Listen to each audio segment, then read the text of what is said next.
안녕하세요. 기쁨쌤입니다. 이 시간에는 커말 1급 필기 2016년 1회 컴퓨터 일반 문제 1번부터 20번까지의 문제를 함께 풀어보도록 하겠습니다. 이 시간부터 2016년 1회부터 시작해서 최근 기출문제까지 정주행 강의를 시작하려고 합니다. 여러분 많은 관심 가지고 봐주시고요. 여러분 이 기출문제만 풀어보시면 반드시 시험에 합격하실 수가 있습니다. 자, 여러분 저와 함께 문제를 풀어보도록 하겠습니다. 1번 다음 중 윈도우즈 10에서 여러분 이제 윈도우즈 7 문제가 이제 시험에 거의 안 나와요. 그래서 윈도우즈 10으로 제가 문제를 바꿨습니다. 다음 중 윈도우즈 10에서 동영상 파일의 바로가기 메뉴 중 바로가기 메뉴가 뭔지 알죠? 오른쪽 마우스 눌러서 나타나는 메뉴를 바로가기 메뉴라 그럽니다.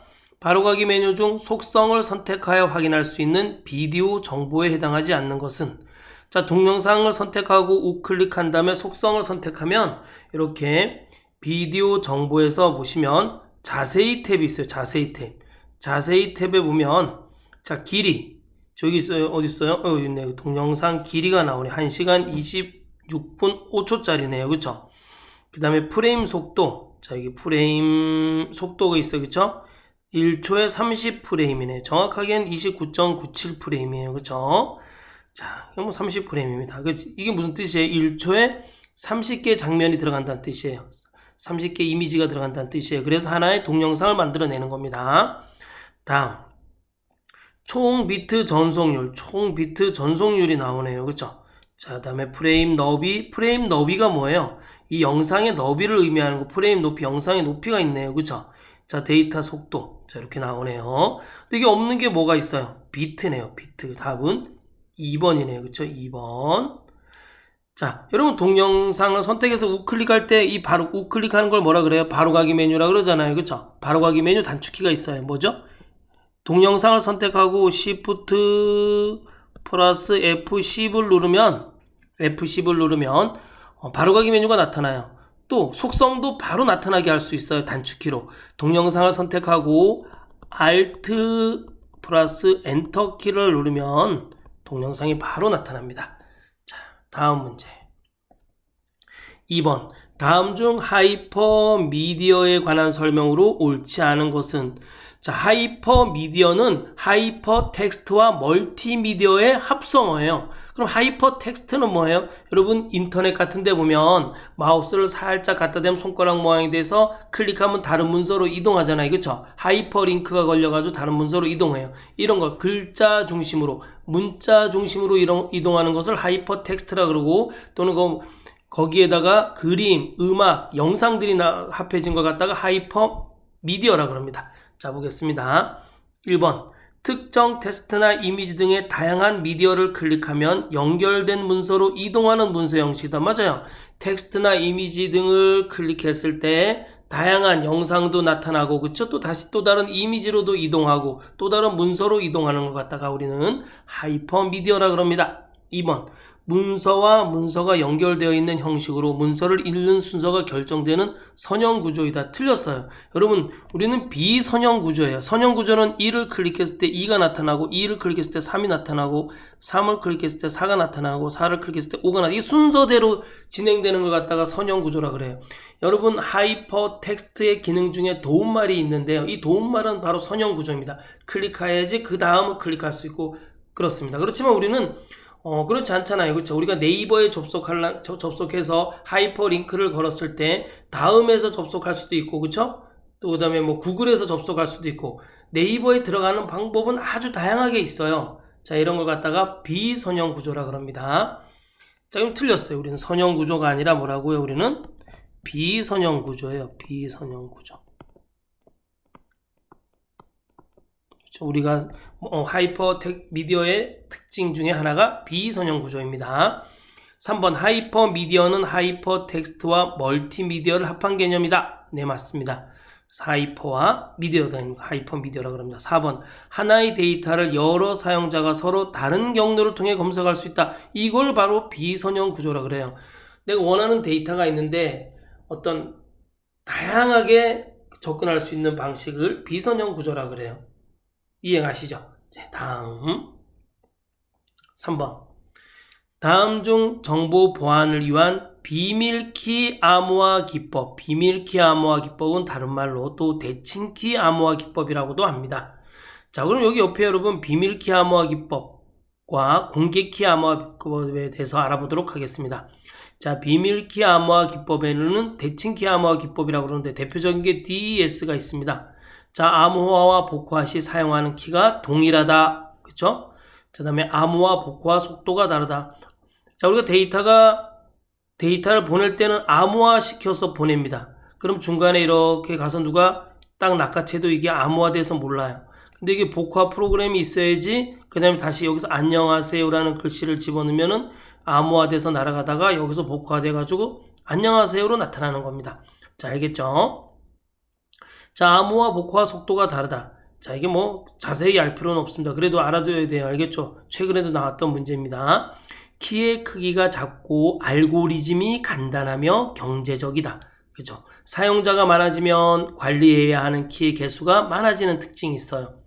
자, 비밀키 암호화 기법의 안정성은 키의 길이 및 키의 비밀성 유지 여부에 영향을 많이 받는다. 자, 여기 있어요. 이런 특징이 비밀키 암호화 기법의 특징입니다. 자, 공개키 암호화 기법의 특징도 있습니다. 공개키 암호화 기법은 비대칭키 암호화 기법이라고 그러고 대표적인 게 RSA가 있습니다.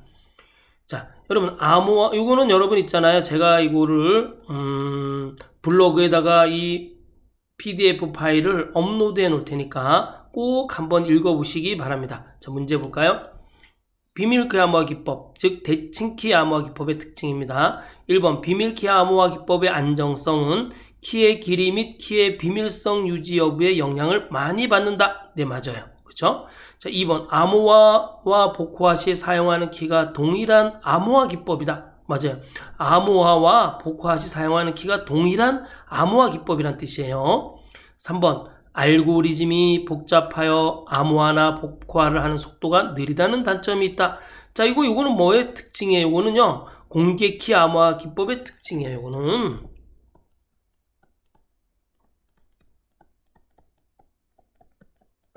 공개키 암호화 기법의 특징입니다. 여기 보세요. 자, 여기 보세요.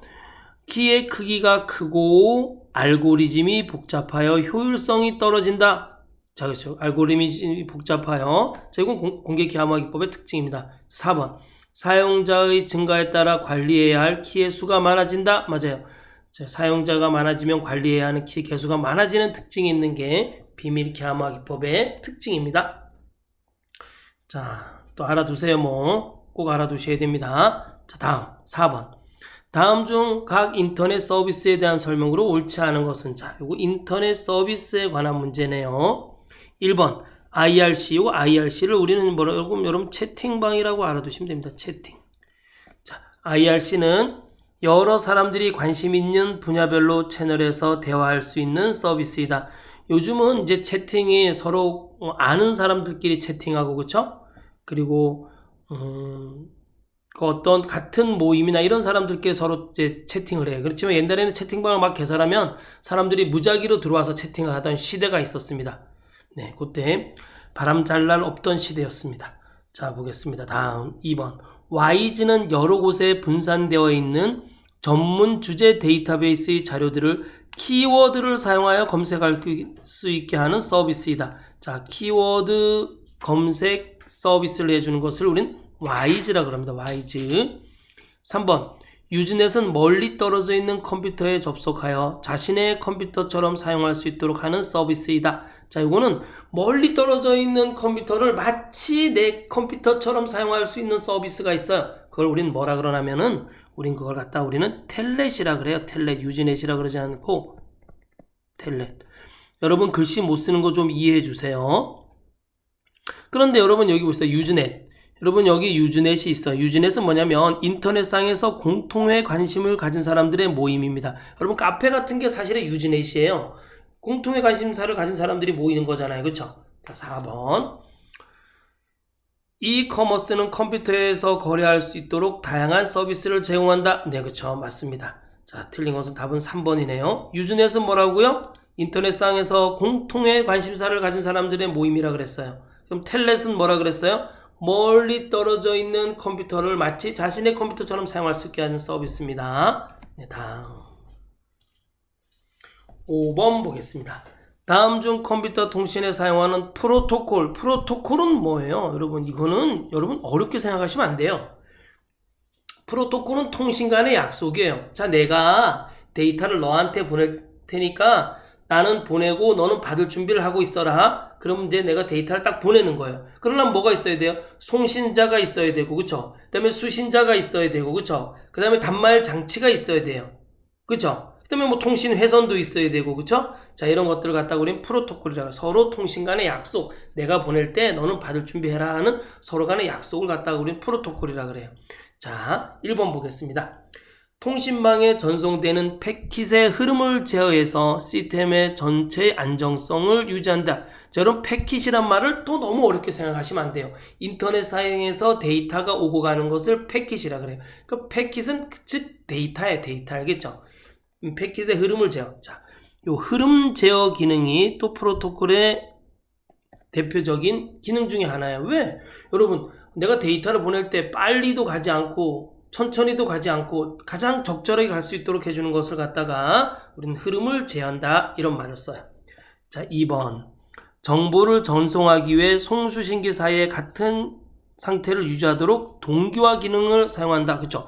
동기화 기능. 이게 동기화 기능 또 프로토콜의 기능이에요. 자, 내가 데이터를 보낼 때 자, 주파수가 딱 맞춰져 있어야 돼. 그쵸? 자, 내가 주파수를 100으로 맞추고 너도 100으로 맞췄을 때 우리가 통신을 하자 이런 약속이 있는 거. 이걸 동기화 기능이라 그래. 싱크를 맞추다 이런 거죠. 싱크를 무조건 데이터가 오고 가는 게 아니라 서로 싱크, 동기화를 딱 맞춰줘야지만 데이터가 오고 가는 거예요.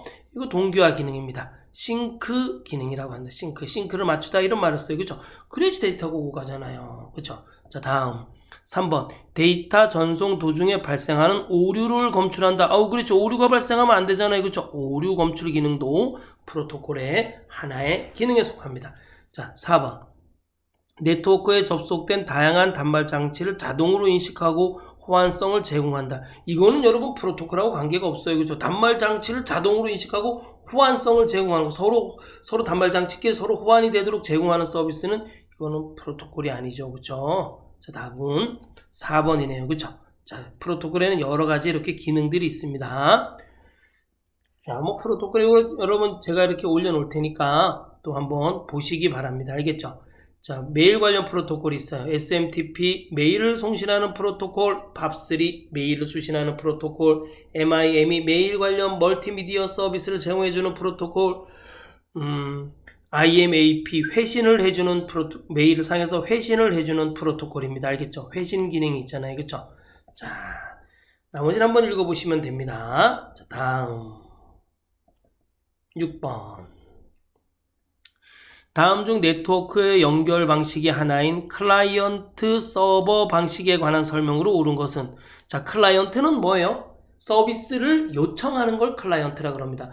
이게 여러분 이 클라이언트 서버를 또 너무 어렵게 생각하시면 안 돼요. 클라이언트라는 것은 뭐냐면 여러분이 사용하는 컴퓨터가 클라이언트 컴퓨터입니다. 여러분들이 서비스를 제공해 주진 않잖아요. 여러분들은 네이버를 요청하고 다음을 요청하고 구글을 요청하고 유튜브를 요청하면은 그 모든 그 홈페이지에 있는 그 모든 자료들, 모든 데이터는 다 서버 컴퓨터에 있어요. 왜? 서버 컴퓨터에 있으니까 서버 컴퓨터라는 것은 무슨 뜻이냐면 서비스를 제공해 주는 거예요. 그래서 그 서버 컴퓨터에서 모든 데이터, 모든 서비스를 제공해 주는 겁니다. 알겠죠?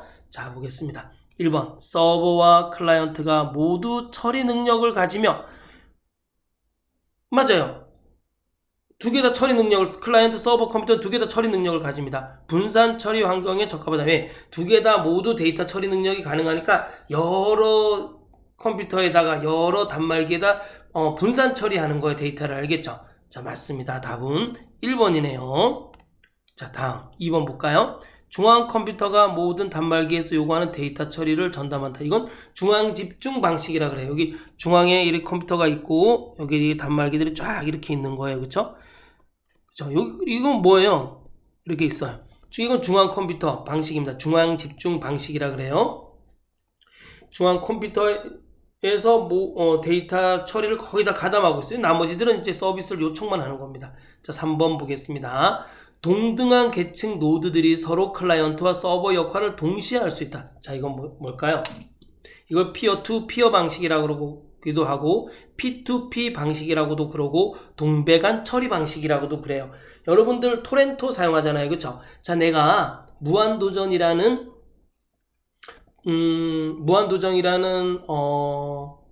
파일이 하나 있어요. 무한도전 1회 파일이 있어요. 그런데 저 A라는 사람이 무한도전 파일을 다운받으려 그래요. 그쵸? 그런데 그 사람은 A라는 사람들이 사용하는 컴퓨터는 내가 무한도전을 요청하니까 그거는 클라이언트 서비스, 클라이언트 컴퓨터가 되고 나는 그 무한도전을 갖고 있어서 서비스를 제공해 주니까 나는 서버 컴퓨터가 되는 거야, 내 컴퓨터가. 그런데 나는 이제 런닝맨이라는 프로그램을 다운받고 싶어요. 이제 이런 걸 불법이라 그러죠. 그렇죠? 그런데 하여튼 그렇습니다. 그러면 A라는 컴퓨터에 저 멀리 떨어져 있는 A라는 컴퓨터를 가진 사람이 런닝맨 파일을 갖고 있어요. 그럼 나는 그때 서비스를 요청하니까 나는 뭐가 되는 거예요? 클라이언트가 되고 A 컴퓨터에서 있는 그 A 컴퓨터는 뭐가 되는 거예요?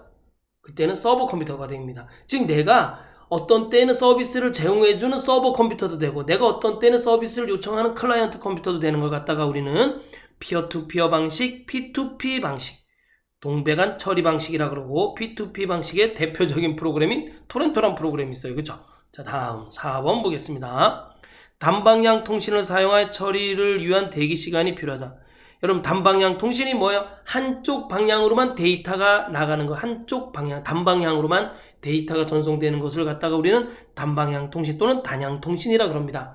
자, 이건 뭐예요? 데이터가 한쪽 방향으로 전달되는 건 TV나 라디오가 있습니다. 반이중 통신은 뭐가 있죠?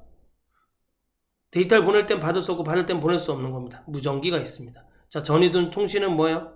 양방향으로 데이터가 오고 가는 겁니다. 전화기 같은 겁니다. 자, 다음 문제 보도록 하겠습니다. 7번. 다음 중 블루투스에 대한 설명으로 옳은 것은? 여러분 블루투스 장비 하나씩은 갖고 있잖아요. 그쵸? 블루투스 장비 없나요? 네. 블루투스가 뭐예요? 가까운 근거리에서 그쵸? 한 10m 안팎에서 서로 무선은 데이터를 주고받는 걸 갖다가 우리는 블루투스라 그래요. 저희 집에는 블루투스 스피커가 있습니다. 그걸 딱 키면은 블루투스 스피커를 키면 블루투스 이럽니다. 그쵸? 그래서 이제 연결합니다. 또 블루투스 마우스도 있습니다. 자, 이렇게 그거는 먼 거리서는 안 돼요. 가까운 거리 10m 안팎 거리에서 되는 거예요. 자, 문제 보겠습니다. 1번 IEEE 802.15.1 규격을 사용하는 펜스의 산업 표준이다. 네, 맞습니다. 이게. 자, 여기 보세요. IEEE 802.15.1 규격은 표준 승인이 완료됐습니다. 언제? 1999년 11월에. 아, 이거 어렵다, 그쵸? 그래도 알고 있어야 됩니다. 자, 2번. 컴퓨터 주변 기기에 다양한 규격의 커넥터들을 사용하는데 커넥터 간 호환이 되지 않는 문제를 해결하고자 개발되었다. 제가 보기엔 이거 USB인 것 같아요. 그쵸? 컴퓨터에는 모든 장비들은 USB로 해서 컴퓨터로 연결하잖아요. 그쵸? 그죠? 자, 디지털 카메라도 USB로 연결하고 또 핸드폰도 USB로 연결하고 이제 또 바뀌었어요. 여러분 제가 보기엔 USB도 이제 점점 없어질 것 같아요. 요즘 C타입으로 점점 바뀌고 있더라고요. C타입 아시죠? 여러분 핸드폰에 연결하는 그 C타입 커넥터. 이걸 바뀌고 있는 중인 것 같아요. 자, 3번 보겠습니다. 기존의 통신기기, 가전 및 사무실 기기의 종류를 상관없이 하나의 표준 접속을 통하여 다양한 기능을 수행하도록 하기 위해 개발되었다. 이게 IoT인 것 같기도 한데 아닌 것 같기도 해요. 왜냐면 표준 접속이라는 말 때문에 사실 이 통신기기, 가전 및 사무실 기기 종류에 상관없이 하나의 표준 접속을 통하여 다양한 기능을 수행하도록 하기 위해 개발되었다. 자, 요거는 IoT가 아닌 걸로 제 결론을 보도록 하겠습니다. 네, 이거는 블루투스는 아니에요. 그쵸? 블루투스는. 자, 4번 보겠습니다. 기존의 전화선을 이용한 고속 디지털 전송 기술 중 하나이다. 여기 ADSL 또는 VDSL이라 그럽니다. 자, 여러분 블루투스는 아시겠고 IoT는 사물 인터넷이라 그래요. 여러분 이것도 시험에 잘 나와. 인터넷 오브 띵스라 그래서 사물 인터넷이라 그럽니다. 여러분 이거는 뭐예요? 제가 저 멀리 원격지 제가 지금 여기 춘천에 있는데 서울에 집이 한 채 있어요. 그랬으면 정말 소원이 없겠네요. 거기에서 내가 이제 오늘 저녁 때 올라갈 건데 밥을 좀 하려고 미리 이렇게 그쵸? 사물 인터넷을 이용해 가지고 커튼도 밤이라서 커튼도 닫아놓고 밥솥도 밥을 할 수 있도록 해놓고 그쵸? 자 이렇게 자 이런 거예요. 자 수동 작업 없이 무선 네트워크 상에서 데이터를 수신하고 전송하는 물리적 기기들로 이루어진 모든 시스템. 자 난방, 조명 등 자동으로 조절하는 스마트 홈 기기부터 산업 장비까지 아주 다양해요. 예. 자 이렇게 해서 인터넷을 통해서 모든 기기들을 제어할 수가 있습니다. 자 이걸 갖다가 우리는 사물 인터넷이라 그럽니다. 네. 자 여러분 요거 7번에 3번 답 아시는 분들 댓글 좀 달아주세요. 8번 다음 중 저작 재산권의 제한상으로 옳지 않은 것은 재산권이 있는 거는 하고 아닌 것. 자 1번 재판 절차에 필요하여 저작물을 복제한 경우 이거는 저작 재산권입니다. 그쵸? 자 그럼 2번 방송 사업자가 자체 방송을 위해 일시적으로 녹음하거나 녹화한 경우. 3번 시각장애자나 청각장애자 등을 위해 점자에 의한 복제인 경우. 자 이런 것들 다 이제 저작 재산권이 있는 건데 4번 이건 없답니다. 도서관을 포함한 국가의 모든 공공기관에 보관된 자료를 복제한 경우. 이런 거는 또 저작 재산권의 제한사항이 아니랍니다. 자 마음껏 복제해서 쓰시기 바랍니다. 자 다음 9번 이거는 뭐 커말 2급에도 아주 자주 나오는 문제네요.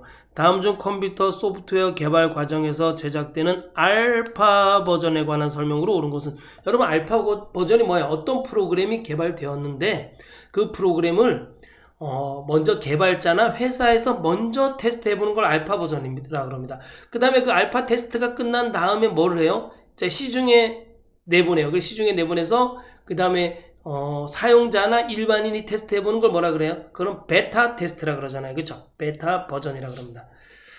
자 보겠습니다. 1번 정식 프로그램의 기능을 홍보하기 위해 기능 및 기간을 제한하여 배포하는 프로그램. 이걸 뭐라 그래? 이걸 데모 버전이라 그래요. 데모 버전.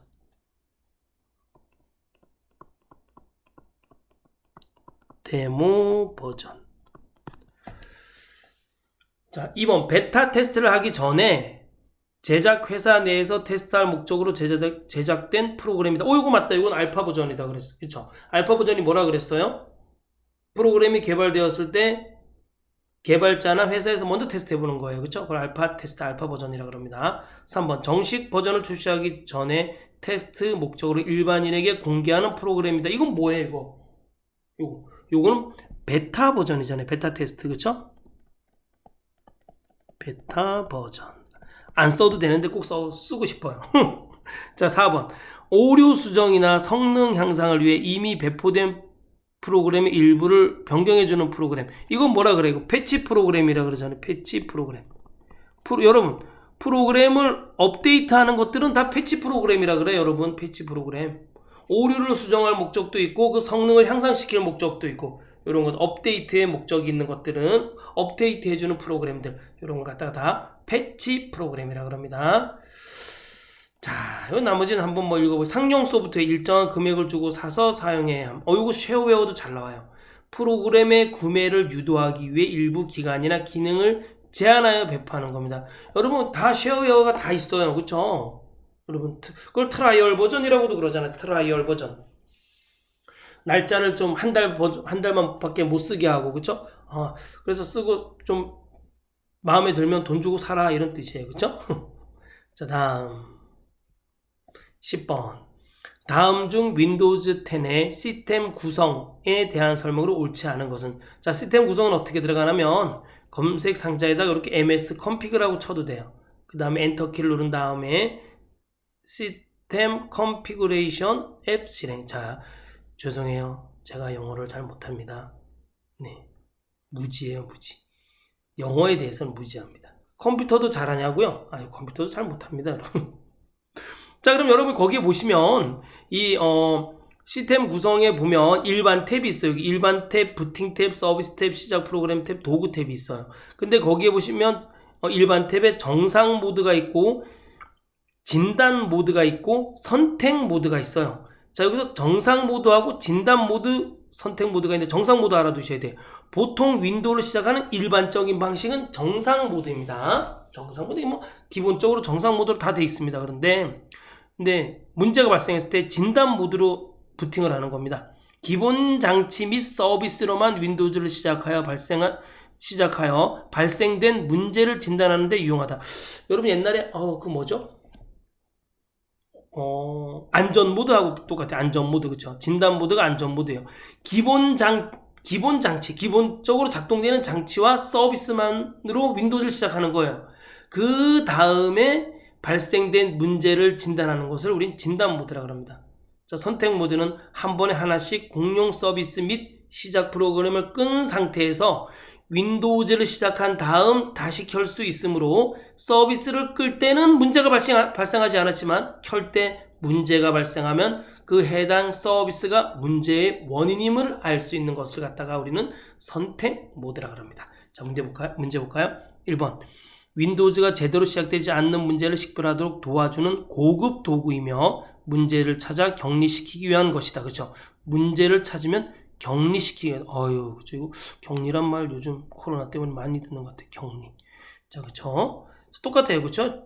컴퓨터도 격리시켜 줘야 돼요. 문제가 발생하는 것들이 있으면. 자, 2번. 시작 모드 중 선택 모드는 기본 장치 및 서비스로만 윈도우즈를 시작하여 발생된 문제를 진단하는 데 이용하다. 틀렸네. 여러분, 이게 선택 모드예요. 선택 모드는 뭐라 그랬어요? 이거 기본 장치 및 서비스로만 윈도우즈를 시작하여 발생된 문제를 진단하는 데 이용하다. 이거는 뭐라 그랬어요? 진단 모드잖아요. 진단 모드. 선택 모드가 아니라, 그쵸? 3번은 뭐야? 이 3번은 바로 뭐에 관한 거예요? 이거는 선택 모드에 관한 거예요. 선택 모드. 한 번에 하나씩 공용 서비스 및 시작 프로그램을 끈 상태에서 윈도우즈를 시작한 다음 다시 켤 수 있으므로 서비스를 끌 때는 문제가 발생하지 않지만 켤 때 문제가 발생하면 해당 서비스가 문제의 원인임을 알 수 있다. 이거는 선택 모드입니다. 우리가 정상 모드, 진단 모드, 선택 모드가 있는데 선택 모드입니다. 자, 4번. 부팅 옵션 중 안전 부팅의 최소 설치를 선택하면 중요한 시스템 서비스만 실행되는 안전 모드로 윈도우즈를 시작하여 네트워킹을 사용할 수 없다. 즉, 안전 모드로 윈도우즈를 시작하며 네트워킹은 사용할 수 없다는 뜻입니다. 여러분 죄송합니다. 제가 발음도 안 좋고 글자도 그죠? 띄어쓰기를 잘 못 읽네요. 자, 다음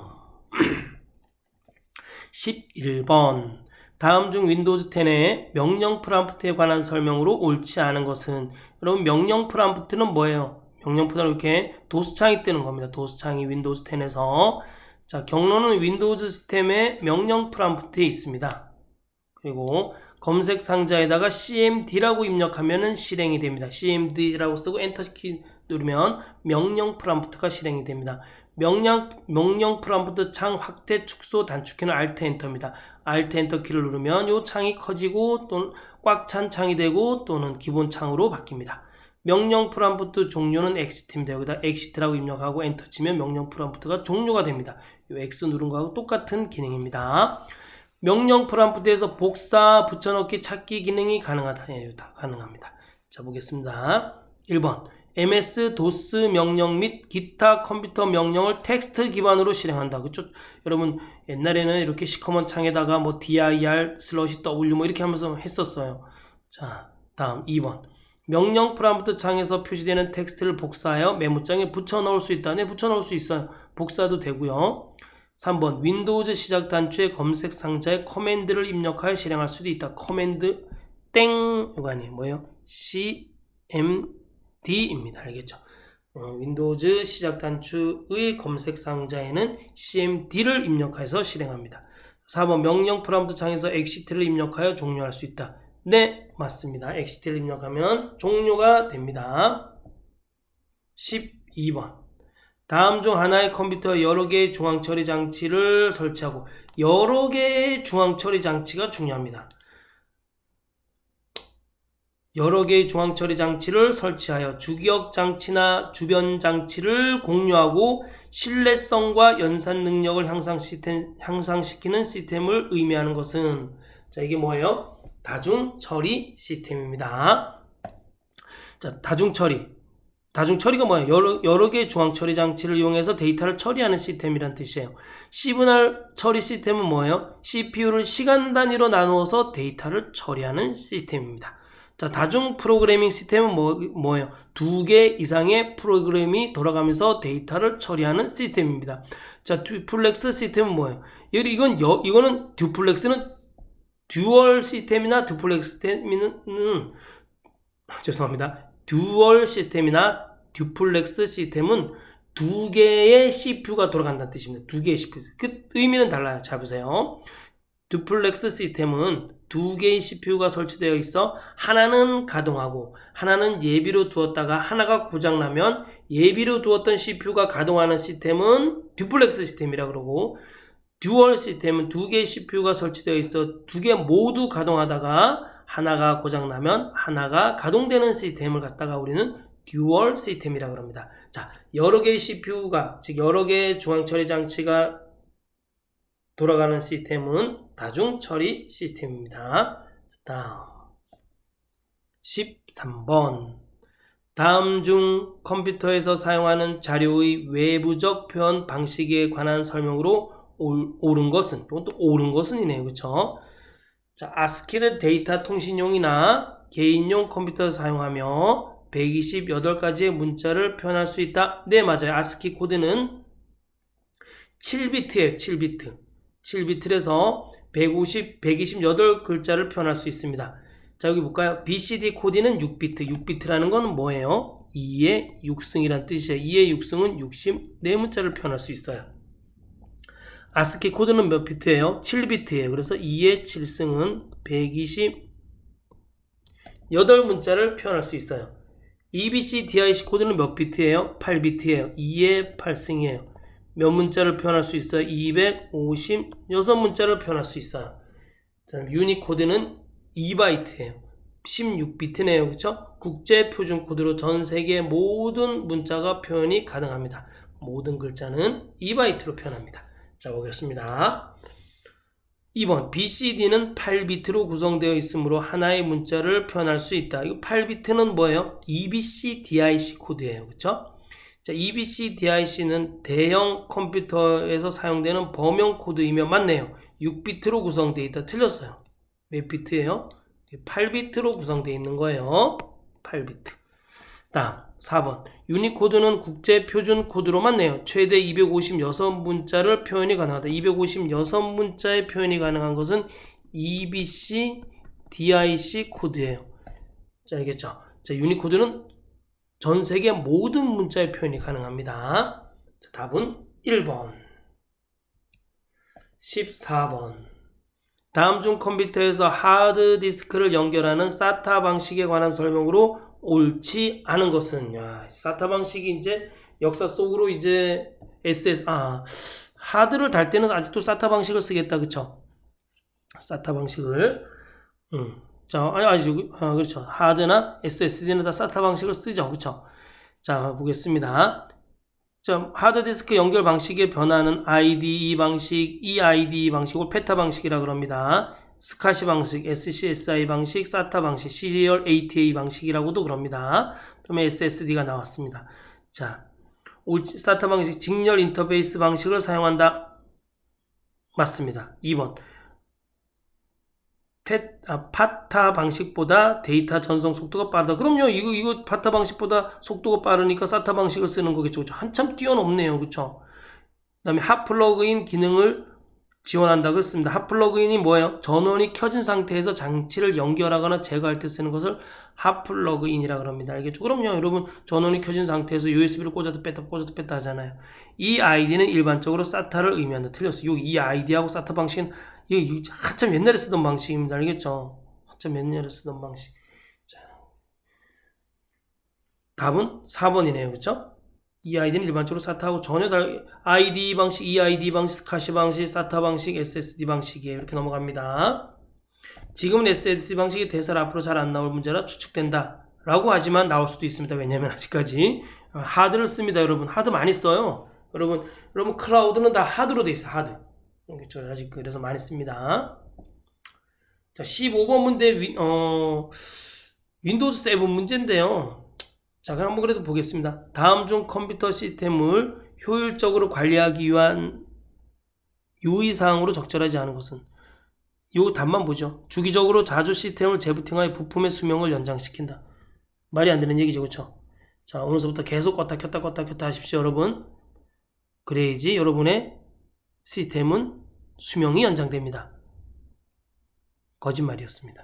자, 다음 넘어가겠습니다. 16번. 다음 중 컴퓨터가 하드디스크를 인식하지 못하는 경우 대처 방법으로 가장 적절하지 않은 것은? 여러분, 하드디스크를 인식하지 못해요. 하드디스크. 자, 여기 하드디스크. 그래서 하드디스크가 인식돼야지만 여러분 이렇게 우리가 화면에 뜨는데 인식이 못하면 화면에 아무것도 안 떠요. 그쵸?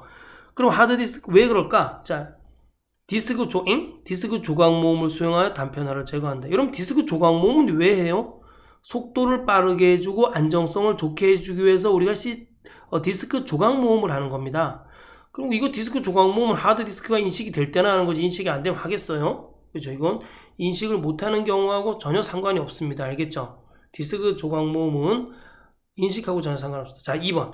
CMOS 셋업에서 하드디스크 설정 내용을 확인한다. 맞아요. CMOS 셋업에서 우리가 USB로 설정되어 있는지 또는 하드디스크로 설정되어 있는지 확인해야 돼요. 그렇죠? 만약에 USB로 설정되어 있으면 하드디스크가 인식이 안 될 수도 있고, 그렇죠? 하드디스크로 CMOS에서 제대로 설정이 되어 있는지 확인해야 돼요. 그렇죠? 그래야지 인식이 되는 겁니다. 3번. 백신 프로그램으로 바이러스에 의한 것인지 점검한다. 아유, 그럼요. 여러분, 바이러스 먹어가지고 하드가 인식이 안 될 수도 있습니다. 4번. 하드디스크의 전원 연결 상태를 점검한다. 그쵸? 하드디스크하고 메인보드하고 이렇게 연결이 돼야 되는데 연결이 안 돼 있으면은 여러분 당연히 하드디스크가 인식이 안 되죠. 그쵸? 답은 1번. 디스크 조각 모음은 하드디스크의 인식하고 전혀 관계가 없습니다. 디스크 조각 모음은 하드디스크 인식이 됐을 때, 그리고 하드디스크의 속도가 느려졌을 때 속도를 빠르게 하기 위해서, 안정성도 좋게 해주고 속도를 빠르게 하기 위해서 하는 작업입니다. 다음. 여러분, 17번 문제는 너무 요즘 윈도우즈 10과 맞지 않아서 제가 17, 18, 19 문제는 안 하도록 하겠습니다. 여러분, 제가 이렇게 문제를 고쳐보려고 했는데 너무 달라요. 그래서 17, 18, 19 문제는 건너뛰겠습니다. 여러분, 윈도우즈 7 문제이기 때문에 그렇습니다. 자, 다음. 20번.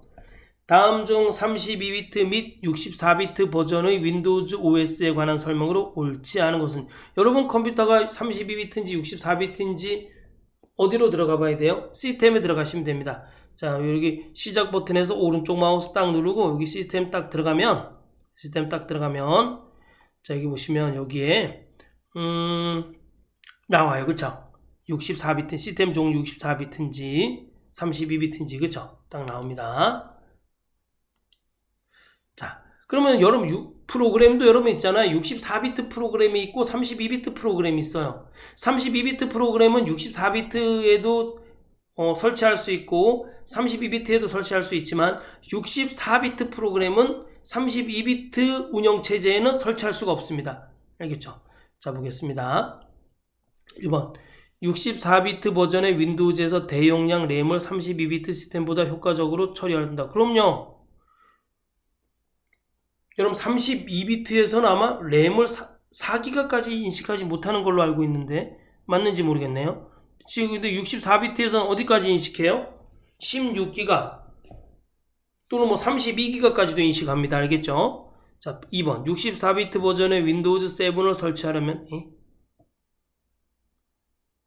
윈도우즈 10을 설치하려면 바꾸겠습니다. 윈도우즈 10을 설치하려면 64비트 버전의 윈도우즈를 실행할 수 있는 CPU가 필요하다. 네, 그렇습니다.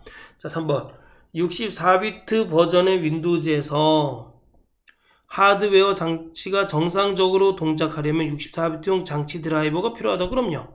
맞아요. 근데 4번 보세요. 이게 문제가 발생해. 프로그램이 64비트 버전이에요. 프로그램이요. 근데 버전이 윈도우즈용으로 설계된 경우, 자, 즉 64비트 프로그램이 64비트 버전의 윈도우즈용으로 설계된 경우 호환성 유지를 위해 32비트 버전의 윈도우즈에서도 작동되도록 설계되어 있다. 틀렸어요. 여러분, 64비트 프로그램은 32비트에서 절대 실행될 수가 없습니다.